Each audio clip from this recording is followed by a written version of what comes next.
Ugh, God. What is that smell? Dana steps onto the marble. I have a like to a duty. I said turn around. Are you deaf? My name is on. Your name is nothing to me, honey. Look at you. Look at this floor. You don't belong on it. Ma'am, if you just check. Back door! Now! Crawl back to whatever project you came from. I have a 9:30 meeting. With who? The janitor? Out! You're stinking up my lobby. I am not breathing the same air as you. Dana nods, slow. She steps back. Dana says nothing. She waits. In 9 minutes, a man will sprint into this lobby screaming a sentence that empties every lung in it. And the receptionist will wish she had asked for a name. Rewind 90 minutes. The kitchen light is the color of weak tea. Dana Holloway stands at the counter in a navy blouse, hair pulled back, earrings simple. She pours coffee she will forget on the counter. She always does. Mom, my permission slip. Maya is 11 and already taller than the refrigerator handle. She is holding a crumpled paper and a half-zipped backpack. On the fridge, signed last night. You're the best. I know. Dana kisses the top of her head. The house smells like toast and the faint lavender of the hallway plug-in. Outside, a neighbor's sprinkler ticks against the driveway. She drops Maya at the carpool corner at 7:40. She does not wave long. Maya does not like long waves. At her desk by 8:15, third floor of the Charlotte Municipal Building, West Wing, a glass office with a view of a parking deck. The nameplate on her door reads, Dana Holloway, Director, Infrastructure Procurement. Under it, smaller, Office of the City Manager. She does not look at it. She has stopped looking at it. On her desk, a navy folder sits square to the edge. Water bid, final review. Inside, $180 million of municipal work and a single signature line waiting for her hand. 6 firms bid. 5 were cut in the first round. 1 remains. Ridgeline Partners. She has never met them. She has read them. She knows the shape of their proposals the way a mechanic knows the sound of a bad bearing. Her assistant taps the door frame, gentle, twice. 9:30 still on? Still on. Want me to call ahead? No, let them do it properly. He nods and leaves. Dana opens the folder one more time. A line of print near the back catches her eye. Minority Subcontractor Utilization Report, Appendix C. She scans it. Names of small firms, addresses, percentages. Her eyes stop on one line. Holloway Civic, LLC, 2113 Pemberton Road. Pemberton Road. That was her address. 6 years ago. Before Maya's school district. Before Dana ever ran a consultancy under any name at all. She has never registered a company called Holloway Civic. She has never invoiced Ridgeline Partners for anything. She has never invoiced anyone. She stares at the line for a long moment. A small, cold place opens behind her sternum. Then she closes the folder. She has a meeting in 45 minutes. She will ask about it in the room. She picks up her coat. Charcoal wool, plain buttons. The city badge on a black lanyard. She tucks it inside her collar without thinking. Habit. She does not wear it in corporate lobbies. It feels like leading with a fist. She takes the stairs. She always takes the stairs. Out on Tryon Street, late autumn. The light is thin and gray. A bus hisses at a stop. Two men argue politely about a sports score. A leaf blower starts up somewhere 3 blocks away and then stops, as if unsure. She walks the 4 blocks to Ridgeline's tower. Glass, limestone, a revolving door that moves like it is thinking. She does not rehearse. She does not need to. She has read every page in the folder. She has signed nothing yet. That matters. At 9:28, she steps into the lobby. Cold marble. A tall glass cylinder of lilies on the counter. An HVAC vent humming like a held breath. A receptionist behind the desk. Blonde ponytail, pearl studs. A mouth already curling before Dana's second foot crosses the threshold. Dana's city badge is still tucked inside her collar. The navy folder is still under her arm. The address on Pemberton Road is still sitting in Appendix C, waiting to be asked about. She has no idea the receptionist has already decided she is not a person this lobby will recognize. Hey, where do you think you're going? Dana stops 3 steps in. The marble throws back the click of her heels and then swallows it. Good morning. I have a 9:30 with... No, you don't. The receptionist does not stand. She leans back in her chair, arms crossed, a small private smile on her face, like she has just won a bet with herself. Turn around. Back doors on 5th. Deliveries, cleaning, whatever you are. 5th. My name is on the calendar. Your name. A short, dry laugh. Sweetie, I am the calendar. I would know. Dana slides the navy folder under her left arm.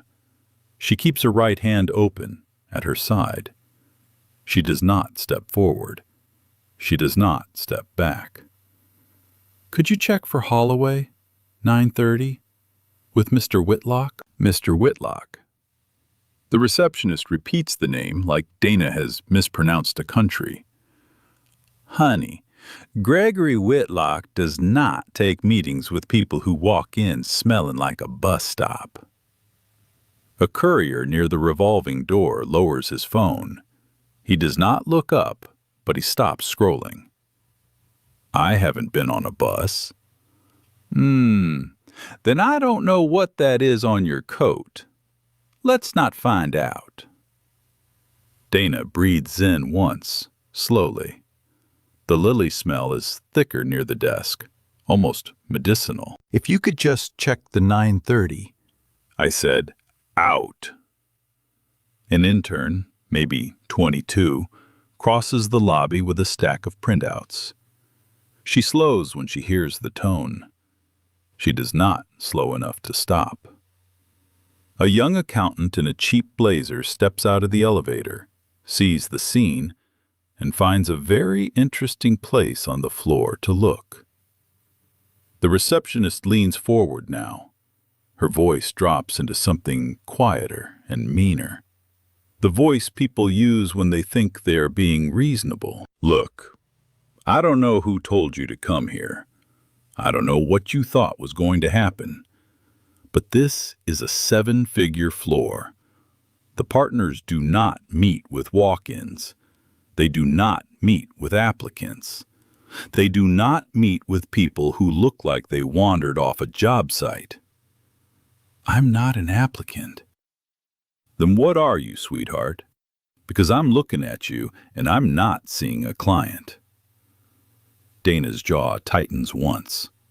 Only once. Then it releases. I'd like to speak with your manager. Oh, my manager. The receptionist laughs. Girl, I am the manager of this desk, and my manager doesn't come down to the lobby for this. He really doesn't. She picks up the phone. She does not dial. She holds it like a threat. Last chance, 5th Street. Or I call building security and they walk you out. Your choice.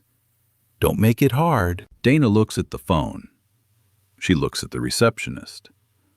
She looks at the directory board on the wall behind the desk, where a line of firm names and suite numbers is listed in brushed steel letters. The third name from the top, in smaller type, Holloway Civic, LLC, Suite 1840. Suite 1840. Ridgeline's floor. The cold place behind her sternum opens a little wider. She does not point at it. She does not say anything about it. Yet she steps back. She steps back again. She stops at the edge of the revolving door where the lobby ends and the sidewalk begins. And she stands there with the navy folder under her arm and the city badge still tucked inside her collar. I'll wait. Wait outside. I'll wait outside. The receptionist rolls her eyes so hard her whole head moves with it. She puts the phone down. She picks up her own, the private one, and begins to type. On her screen, a message to a coworker 2 floors up. Another one trying to sneak in. LOL. The things I deal with. At 9:33, the elevator chimes on the top floor. A door opens. A man with silver at his temples looks at his watch and does not see what he expects to see. At 9:34, his assistant puts a call through to the front desk that the receptionist does not answer because she is still typing. At 9:36, the same assistant tries the lobby security line. At 9:38, a door somewhere high in the building slams hard enough that the receptionist's pearl earrings tick once against her jaw. She does not know what that sound means yet. Dana does. She turns her face half a degree toward the elevator bank, and she waits. At 9:39, the elevator bank chimes 3 times in a row. The receptionist looks up, annoyed. She has not finished her message. The middle door opens. Gregory Whitlock steps out first, 57, silver at the temples, a tailored navy suit, no tie. Behind him, his assistant, a tall young woman with a headset still clipped to her ear, jogging to keep up. He is not walking. He is not jogging. He is doing the thing executives do when they are almost running but refuse to admit it. Brooke! Brooke! The receptionist looks up. Oh, hi, Mr. Whitlock. Where is she? Where is who? He stops at the desk. He does not yell yet. His voice is worse than yelling. It is the voice of a man doing math very fast in his head and not liking any of the answers. The 9:30, Holloway. Where is she? Oh, her! Brooke laughs, short. I sent her to the back door. She didn't have an appointment. She just walked in looking like... What? The lobby hears it before Brooke does. 2 words. Flat. The HVAC hum seems to stop. She didn't have an appointment, sir. I checked. You checked? I mean, I looked at her and she clearly... Whitlock turns his head toward the revolving door. He sees Dana standing on the sidewalk, navy folder under her arm, looking at nothing in particular. A sound comes out of him that is not quite a word. He moves, past the desk, past the lilies, past the intern, who is frozen with her printouts against her chest. The revolving door spits him out onto the sidewalk in a half stumble, and the assistant is still 6 steps behind. Miss Holloway. Miss Holloway, please. Dana turns, slow, composed. Mr. Whitlock? I am so sorry. There has been a misunderstanding. Please, come in, please. Your receptionist was very clear. She was wrong. She was wrong, please. He holds the door for her with his own hand. The revolving door, which had been moving as if it were thinking, now moves as if it has made up its mind. Dana steps back into the lobby. Whitlock walks 1 pace behind her, not in front. That detail lands on the courier, on the intern, on the young accountant still finding the floor fascinating. They notice. They will remember. Brooke stands up. Finally. Too late. Mr. Whitlock, I can explain. Stop talking. 2 words, not shouted, placed. Brooke stops talking. Whitlock turns to Dana. His voice drops into a practiced softness. Miss Holloway, the partners are waiting in the 18th floor conference room. Coffee, water, whatever you'd like. Please, after you. In a moment. She does not move toward the elevator. She stands in the middle of the lobby, folder under her arm, and she looks, for the first time, directly at Brooke. Brooke's mouth opens, closes. I'd like to understand something first, Dana says. Her voice is the same voice from 3 minutes ago. Low, even. When I walked in at 9:28, you told me the back door was on 5th. You told me I smelled like a bus stop.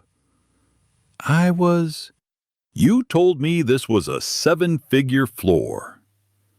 Brooke's face has gone the color of the marble. You told me the partners do not meet with people who look like me. A silence, the kind that has weight. I'd like to know who trained you to say that. Whitlock's jaw does something complicated. Ms. Holloway, I assure you, no one at this firm. I'm not asking you, Mr. Whitlock. She is still looking at Brooke. Who told you to screen visitors that way? Brooke opens her mouth. She looks for half a second toward the elevator bank, toward the hallway that leads to the partners' wing. It is a small glance. It is an involuntary glance. Dana sees it.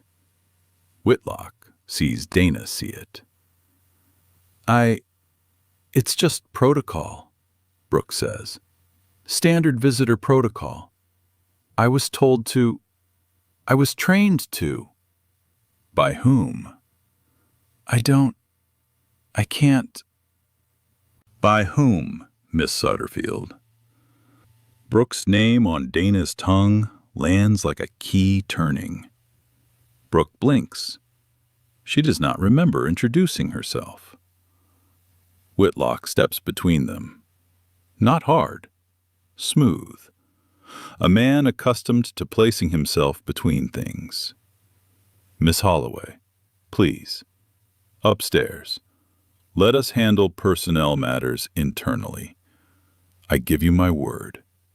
Please. Dana lets 3 seconds pass. She says, all right. She walks to the elevator. Whitlock walks 1 pace behind her.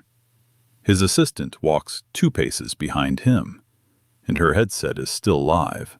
And somewhere above the ceiling, a partner on the 18th floor is hearing every word through the assistant's open mic and beginning to sweat through a very expensive shirt.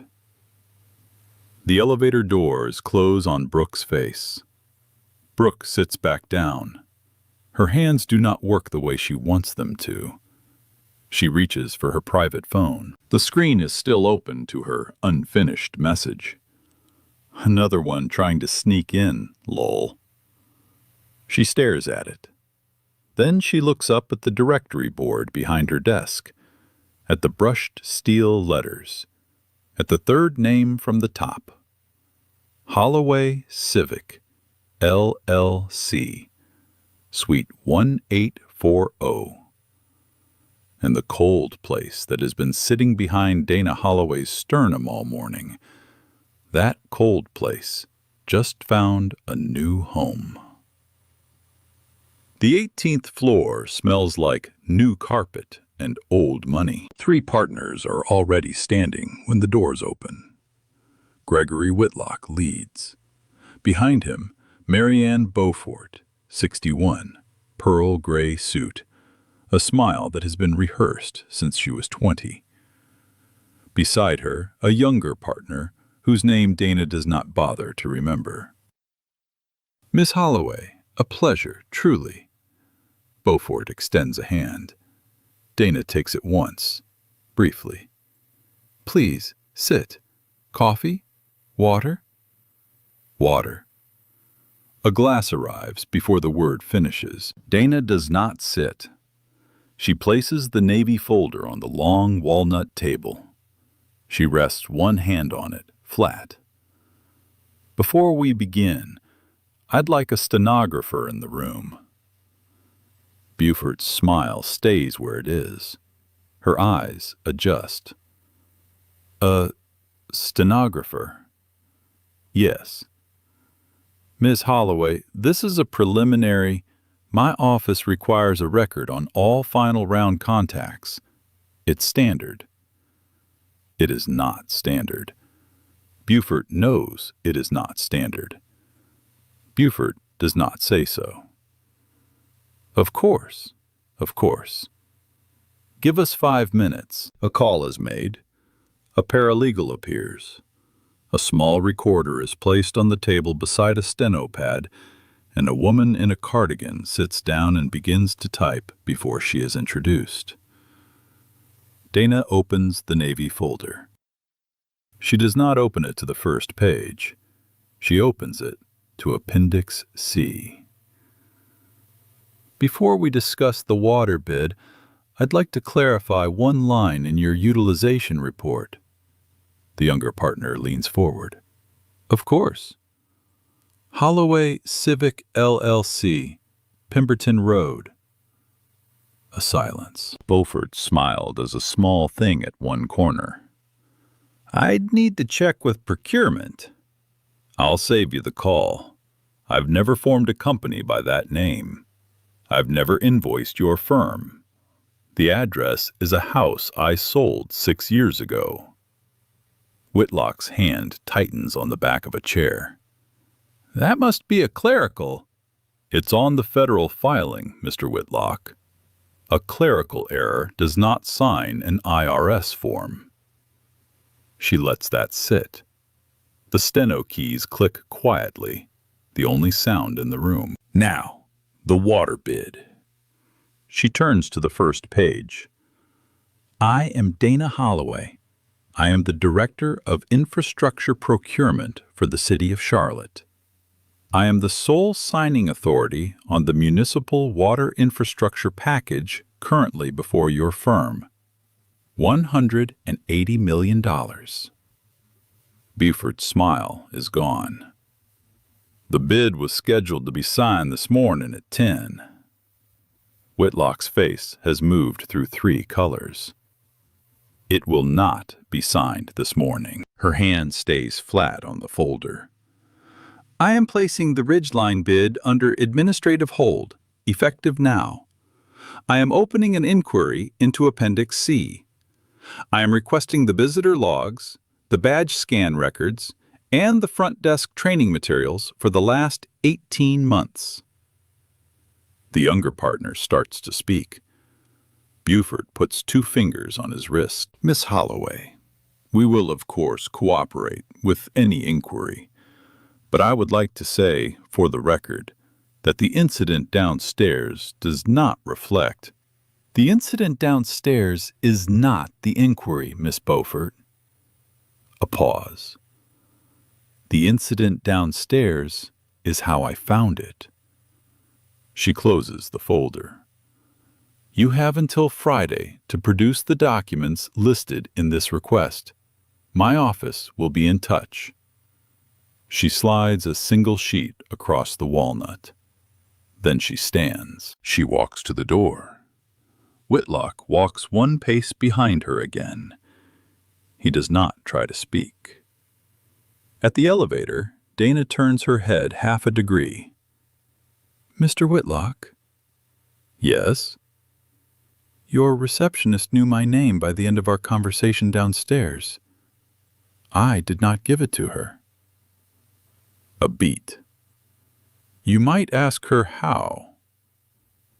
The doors close on 3 ashen faces. 18 floors below, in the lobby, Brooke Sutterfield is still staring at the directory board. And upstairs, Marianne Beaufort is already reaching for the phone that does not go through the switchboard. The first call Dana makes is not to a lawyer. It is to Colette Marsden. They met 4 years ago at a council hearing on storm drains. Colette was the only reporter in the room who stayed past the second hour. They have traded coffees, not favors. That matters today. Colette, I need to talk. Not for print. Not yet. Where? The diner on 7th. 30 minutes. I'll be there in 20. Colette is 44, regional investigative newsroom, former City Hall stringer, a woman who carries 3 notebooks because she does not trust her phone. She is already in a booth when Dana arrives, a black coffee cooling in front of her. Dana sits. She slides the navy folder across the table. Appendix C. Colette reads.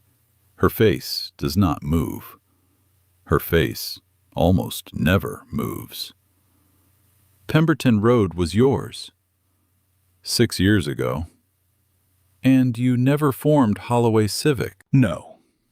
Colette closes the folder. She taps it once with her pen. This is not a receptionist problem. No. This is a vendor fraud problem. Yes. How long do you have? The bid is on hold. I have 30 days before the council asks why. Then we have 30 days. Colette opens the first of her 3 notebooks. The first FOIA request goes out that afternoon. City procurement, 5 years of minority vendor filings involving Ridgeline Partners. The second goes to the Secretary of State. Every LLC registered at 2113 Pemberton Road. The third, quieter, goes to a source at the county recorder's office who owes Colette nothing and likes her anyway. By Thursday, the first tranche comes back. Holloway Civic LLC was registered 3 years and 4 months ago. The registered agent is a paralegal service in a strip mall in Matthews. The mailing address is a P.O. box. The principal officer listed on the formation documents is a name Dana has never heard. The name is Dana R. Holloway. Dana's middle initial is M. They didn't even get it right, Colette says on the phone at 9 at night. They didn't need to. Nobody was ever going to check. Until you walked into a lobby. Until I walked into a lobby. The second tranche arrives on Monday. Internal Ridgeline emails, produced under a routine procurement compliance disclosure rule Dana's office invoked the morning after the meeting. Ridgeline's counsel did not fight it. Ridgeline's counsel did not know yet what was in it. Colette reads them in the newsroom. She reads them 3 times. One thread, subject line, lobby protocol, refresh, dated 14 months earlier. Sent from a partner's assistant to the reception desk. Please remember, directory board visible from desk. Walk-ins who appear to be reviewing the board should be redirected to side entrance. Applies especially to unscheduled visitors. Use discretion. Discretion. A polite word for a filthy instruction. A reply from Brooke Sutterfield. Got it. Handled this morning, actually. Another one was eyeing the directory. Sent her out. The thread is not about race. It does not need to be. It is about the board. The board lists Holloway Civic at Suite 1840, Ridgeline's own floor. Anyone who read it carefully would ask a question. Anyone who asked a question would pull a thread. The instruction is, don't let them read it carefully. The third tranche is the money. Colette's source at the recorder's office does not speak on the phone. She leaves a manila envelope in a diner booth at an agreed-upon time. Inside, 3 years of wire confirmations, routing slips, and memo lines. Holloway Civic LLC. Invoicing Ridgeline Partners. Quarterly. For civil engineering subcontractor services rendered. Amounts ranging from $38,000 to $240,000. Every invoice was paid within 4 days. Every payment routed to the same P.O. Box LLC in Mecklenburg County, then out again to a second LLC in neighboring Union County, then out again to a third account Colette cannot chase without a subpoena. Ridgeline booked the payments against their minority subcontractor quota. The quota is what makes them eligible to bid on public work at all. Without that quota, Ridgeline does not bid on the water package. Without that quota, Ridgeline does not bid on the transit package. Without that quota, Ridgeline does not bid on 17 of the last 22 contracts they have won from municipalities in 3 states. Dana looks at the spreadsheet Colette has built. She does not speak for a long time. If this is real, she says finally, they didn't just use my name. No. They've been using my name to beat firms that actually exist. Firms run by actual people. For 3 years. Yes. While my house was being sold to a young couple who had nothing to do with any of it. Yes. Colette closes the folder. There's one more thing. Go. 2 of those Union County wires. They bounce back out to a law firm. Small one, 3 partners, downtown. I pulled their client list. Ridgeline is not on it. But one of the firm's partners used to work at Ridgeline, left quietly about a year ago. Quietly? Very quietly. No announcement, no farewell memo. His office was cleared out over a long weekend, and his name was off the letterhead by Tuesday. Dana's water glass sits half empty between them. She does not reach for it. Find me that man. I'm working on it. And Colette. Yeah? If you've ever seen a paper trail like this, tell me now, in the comments if you have to. I want to know how common this is. I am starting to think I am not the first person whose address has been worn like a costume. Colette smiles, barely. It is the first smile either of them has managed in 10 days. You want a comment section? From me. I want a comment section from anyone who has walked into a lobby and been asked to leave by it. She closes the navy folder. She slides it back to her side of the table. Let's go back to the emails. I want to know who wrote the lobby protocol refresh. Colette flips a page. Whitlock's assistant sent it, but the draft came from an attached document.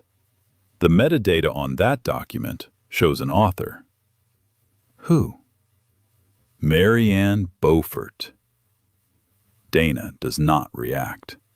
She is very good at not reacting. And, Colette adds, the document was created 3 days after the Secretary of State stamped the formation papers on Holloway Civic.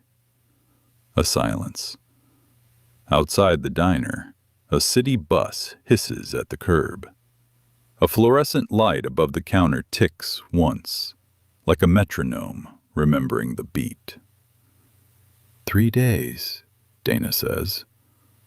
3 days. She looks at the wall. She looks at the time. She looks at the folder. Somewhere, in a tower 4 blocks from here, Marianne Beaufort is sitting in an office with a view of the river, reading a message on a phone that does not go through the switchboard. Somewhere, a former partner is drafting a letter he has not yet decided to send. Somewhere, a junior accountant named Tyler Brennan is standing in his kitchen at midnight, looking at a thumb drive he has not plugged in for 2 years. On the phone the next morning, Colette's voice is careful. Dana, they know we pulled the wires. How? Because I just got a letter, hand-delivered, cease and desist. From Ridgeline's firm? No, from a firm we've never heard of. A beat. But I've seen the address before. Where? It's the same strip mall in Matthews. The cease and desist is 4 pages long. It is printed on paper heavy enough to make a sound when it lands. It accuses Colette Marsden of tortious interference, unauthorized access to proprietary records, and reckless disregard for the reputation of unnamed third parties. It demands the return of all documents knowingly obtained through improper channels within 72 hours. It is signed by a lawyer neither of them has heard of. The law firm's address is the same strip mall in Matthews where Holloway Civic LLC is registered. Colette reads it out loud in Dana's kitchen at 7 in the morning, while Maya is still upstairs brushing her teeth. They use their own paper firm to send me a threat. They're not thinking clearly. They're thinking fine. They just don't have many pens. Dana pours a second cup of coffee she will also forget on the counter. Are you going to comply? I am going to file it with my editor and my lawyer and my priest, in that order. Then I am going to keep working. Good. At 9:10, Dana's assistant calls her on the cell. He does not use the office line. Director, the Beaumont Street Stormwater Project. What about it? It's been paused. The city manager's office issued the hold this morning. The request came from outside. An email from a law firm. Let me guess the address. Matthews. Dana sits down at the kitchen table. The Beaumont Street project is one of hers. She fought for it for 2 years. It is a neighborhood flood control line in a zip code that has been asking for one since before Maya was born. Thank you. Send me the memo. Do not forward it to anyone else yet. She hangs up. She looks at Colette. They are not threatening me with lawsuits. They are threatening me with neighborhoods. Colette's jaw tightens. She does not say anything. There is nothing to say. At 11 that morning, Dana's direct line rings. Ridgeline Partners, LLP. She lets it ring twice. Miss Holloway, Marianne Beaufort. Miss Beaufort, I am calling in the spirit of resolution. What happened in our lobby was unconscionable. The employee has been placed on leave. We would like to make this right. How? We would like to propose a voluntary withdrawal of our bid on the water package. In exchange, we would ask that any inquiry into Appendix C be redirected to our internal compliance team, where it belongs. Dana does not speak for 4 seconds. Ms. Beaufort, you are asking me to close an active fraud inquiry in exchange for your firm withdrawing from a bid you are about to lose. I would not characterize it that way. I would. Another pause. This one is Beaufort's. Ms. Holloway. There are many ways this can unfold. Some of them are painful for people who have done nothing wrong. Firms that employ a great many people.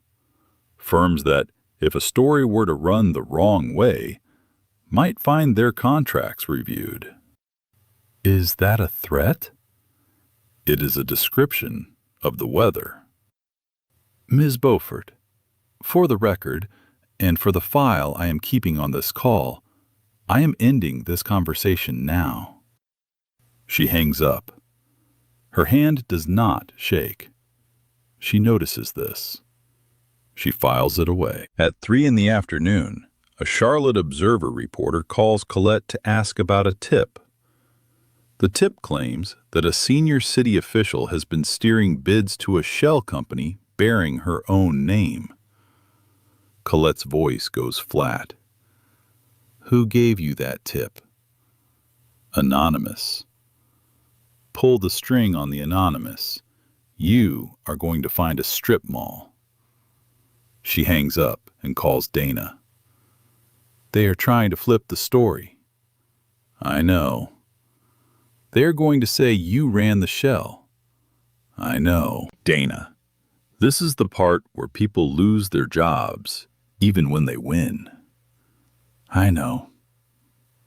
At 11:43 that night, Dana sits at her kitchen table with the lights off. Maya is asleep upstairs.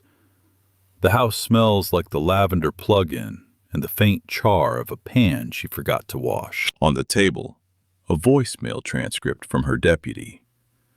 The Beaumont Street project is paused indefinitely. The neighborhood association is asking, through a polite letter, whether the new director will be someone who will still take their calls. A new director. She reads the sentence twice. Outside, a dog barks, once, and stops. Under her front door, something slides across the tile. Paper, an envelope, thin. She does not get up right away. She sits in the dark for a long time. The envelope is unsealed. Inside, a single sheet. No letterhead, no signature. Drop it, or your daughter's school will get a phone call by Monday. We know which one. Dana reads it once. She reads it twice. She folds it along the existing crease. She puts it on the kitchen table, square to the edge, the way she puts every folder on every desk she has ever worked at. Then she sits, and she does not move for a long time. The refrigerator hums. The hallway plug-in ticks out its thin breath of lavender. A car passes on the street outside, slows at the stop sign, moves on. Upstairs, a floorboard creaks.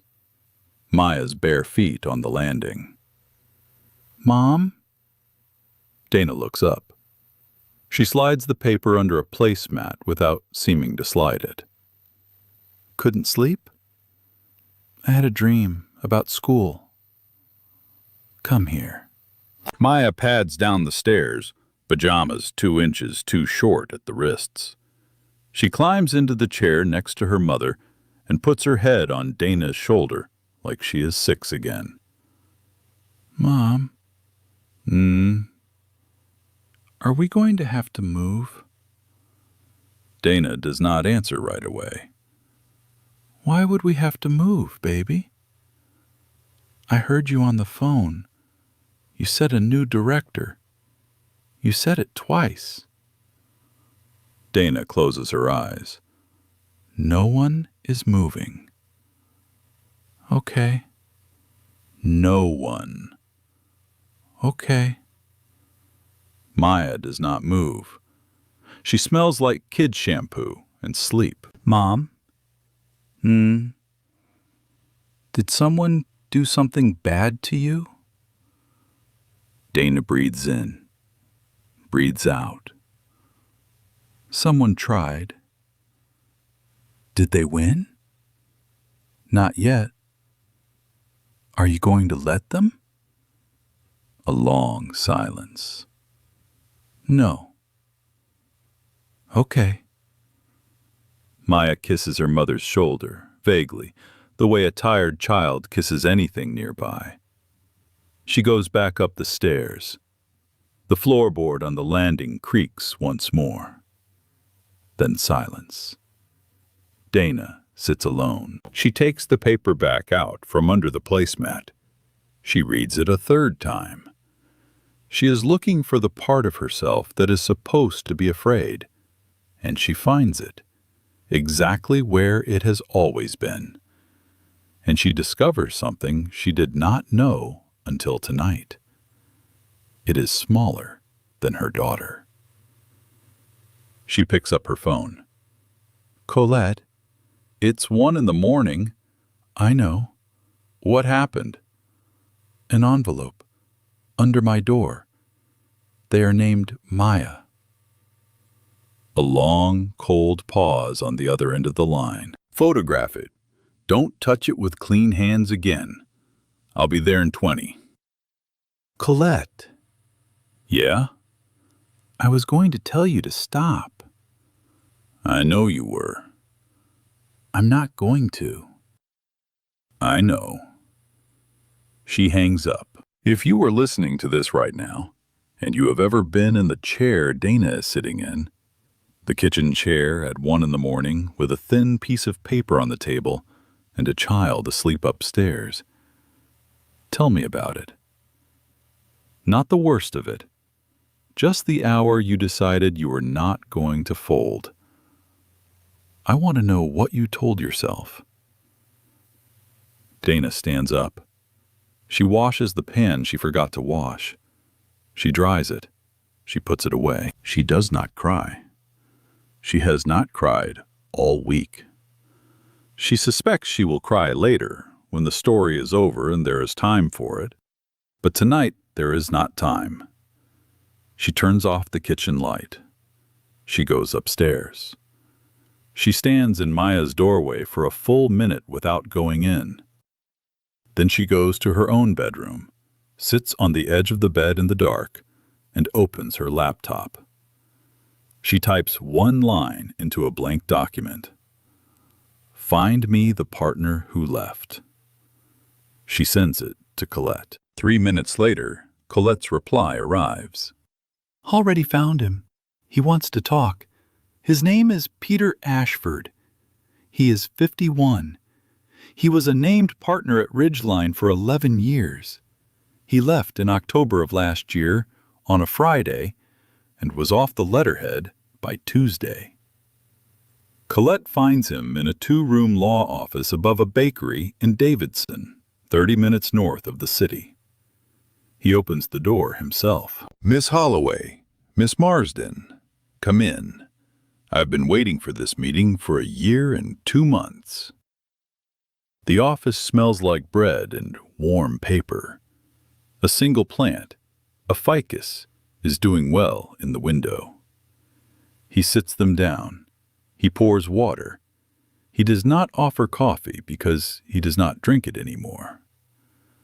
I filed a complaint with the State Ethics Office last September. Sealed. I was told it would be reviewed within 90 days. I am still waiting. Why sealed?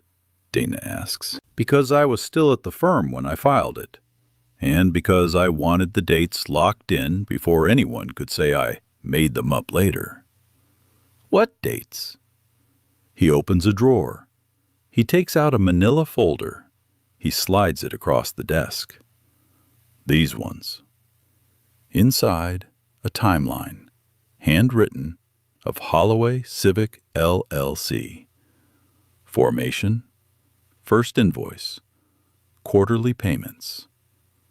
Every date Dana and Colette have spent 3 weeks reconstructing, already reconstructed, signed and witnessed by a notary 14 months ago. Colette whistles once, low, before she can stop herself.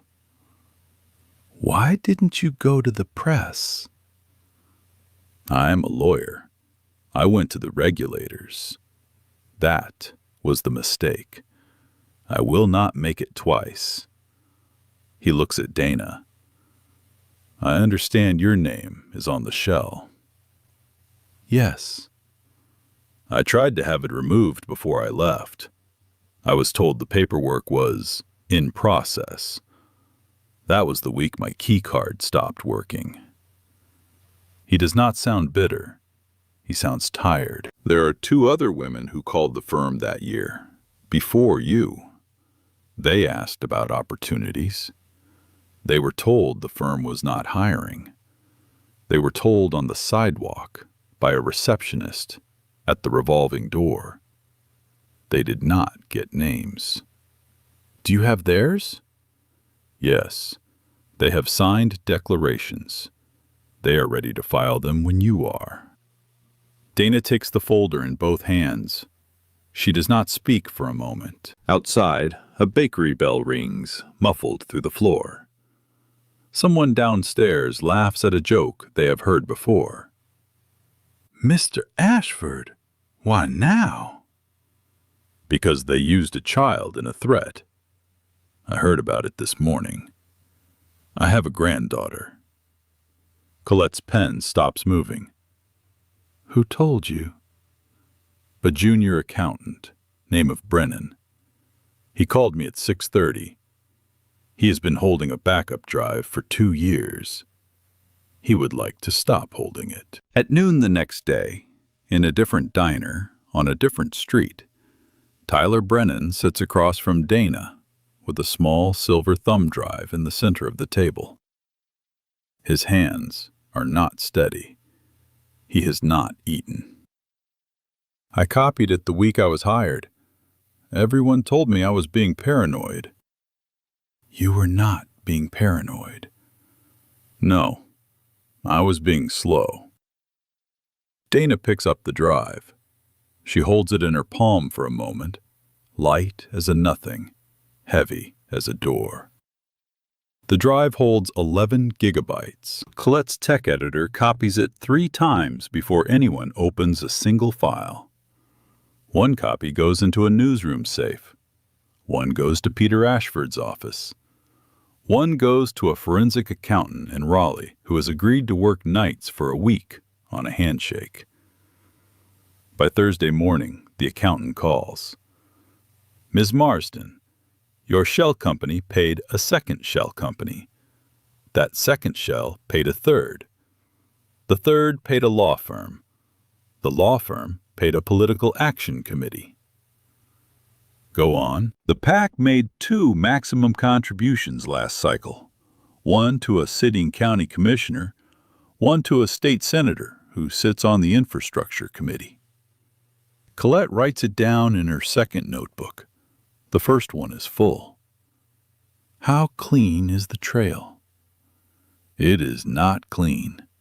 It is a straight line drawn with a ruler. At 2 in the afternoon, the State Ethics Office unseals Peter Ashford's complaint. They do not unseal it because they want to. They unseal it because the City Council, acting on a request from the Director of Infrastructure Procurement, has issued a formal subpoena naming the file by date and docket number. The subpoena was filed at 9:06 that morning. Dana signed it herself. The complaint lands in Colette's inbox at 2:11. The wire dates in Ashford's sealed filing match Colette's reconstruction to the day. Not the month, not the week, the day. 3 independent sources, none of whom knew the other existed until this Tuesday, have produced the same calendar. Colette prints it. She tapes the 3 columns side by side on the newsroom wall. She stands in front of them with her arms crossed for a full minute. We have them. We have them. At 4 that afternoon, Dana's assistant calls. His voice is careful in a new way. Director, the front desk at Ridgeline is asking to speak with you. The front desk. Brooke Sutterfield. She says she will only talk to you. She says she wants to testify. A pause. She says she was trained. She says she has the messages. Dana leans back in her chair. Put her through. The voice in the line is not the voice from the lobby. It is smaller. It is tired. It has been crying and is trying not to. Miss Holloway, I know you don't owe me this call. I don't. I was told what to do. I have the texts from Ms. Beaufort's assistant. She told me what kinds of visitors to send out the side door. She used the word types. I kept them. I don't know why I kept them. I think I knew. Will you testify under oath? Yes, before anyone offers me a deal, before anyone tells me not to. Be at the council chamber on Tuesday at 1:30. Bring the phone. Bring the SIM card. Bring a lawyer if you have one. If you don't, I will have a name for you by tonight. Miss Holloway. Yes? I'm sorry. Tuesday, Miss Sutterfield, 1:30. She hangs up. She looks at Colette across the desk.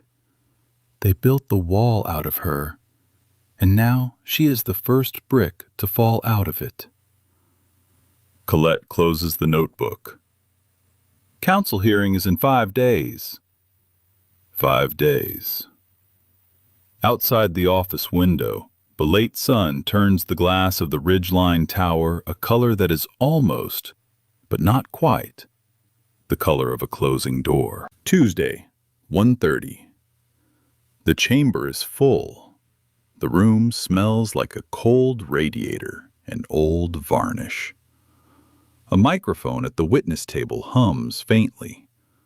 Above the dais, a brass seal the size of a dinner plate throws back the overhead light. Chair Harold Easton calls the roll. The clerk answers. The room settles.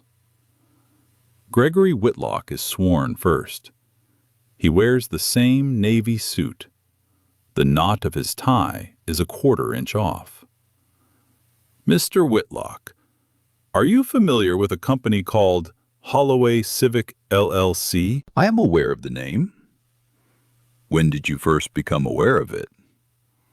This past month, during the director's inquiry. Easton lets the silence sit. Mr. Whitlock, the firm's visitor protocol refresh, dated 14 months ago, was drafted by your senior partner. You were copied. Do you recall receiving it? I receive a great deal of correspondence. Yes or no, Mr. Whitlock? I do not specifically recall. Brooke Sutterfield is sworn second. She does not look at him as she passes. She takes the seat. Her hands are folded in her lap. Her lawyer sits behind her. Ms. Sutterfield, on the morning of the incident, what time did you first see Ms. Holloway in the lobby? 9:28. Not later? No, sir. 9:28. I logged it on my desk terminal. The system timestamps every badge interaction I override. You overrode a badge? I overrode hers. At 9:34, I marked her as a walk-in refusal. Mr. Whitlock testified a moment ago that Miss Holloway arrived late. He was wrong, sir. A sound moves through the chamber that is not a word. Ms. Sutterfield, were you trained to screen lobby visitors by appearance? Yes. By whom?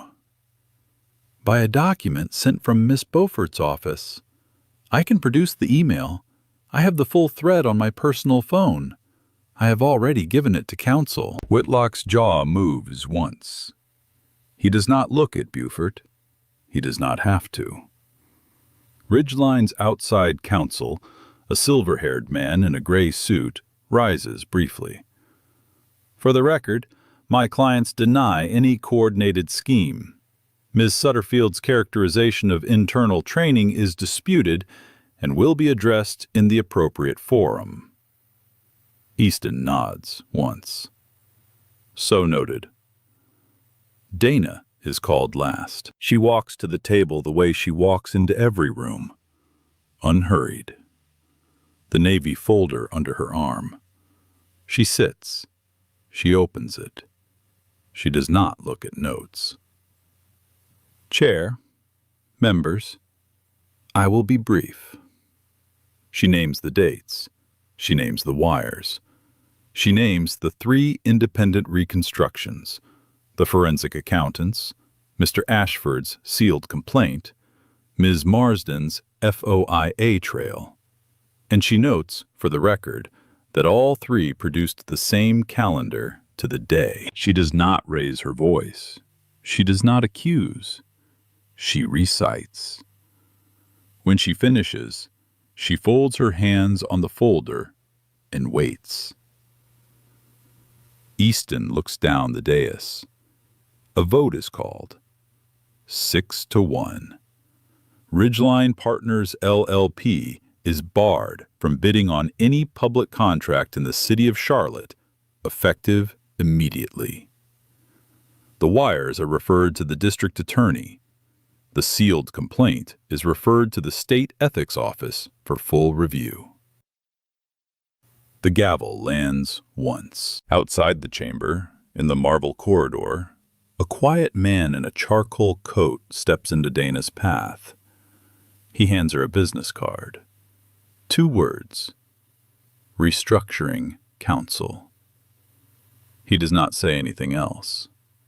He does not need to. 90 days. Whitlock is indicted on 9 counts. Beaufort on 11. The state senator returns the PAC money on a Friday afternoon, the way people return things they hope no one noticed. Ridgeline's valuation collapses. Dana resigns from the city, in writing, 1 page. She cites a coming private venture and the need to avoid any appearance of conflict. The council accepts it with regret on the record. The restructuring fund closes in 40 days. The ownership filing, public record, lists 1 name, Dana M. Holloway. 4 months after the lobby, she walks through the revolving door again. The marble is the same. The lilies are gone. A plain arrangement of eucalyptus sits in their place. The directory board has been redone in matte black. The 3rd line from the top reads the name of a firm that does not exist anymore, above the name of a firm that does. The front desk is empty. A new receptionist looks up, smiles, says good morning by name. The inner door opens as Dana approaches.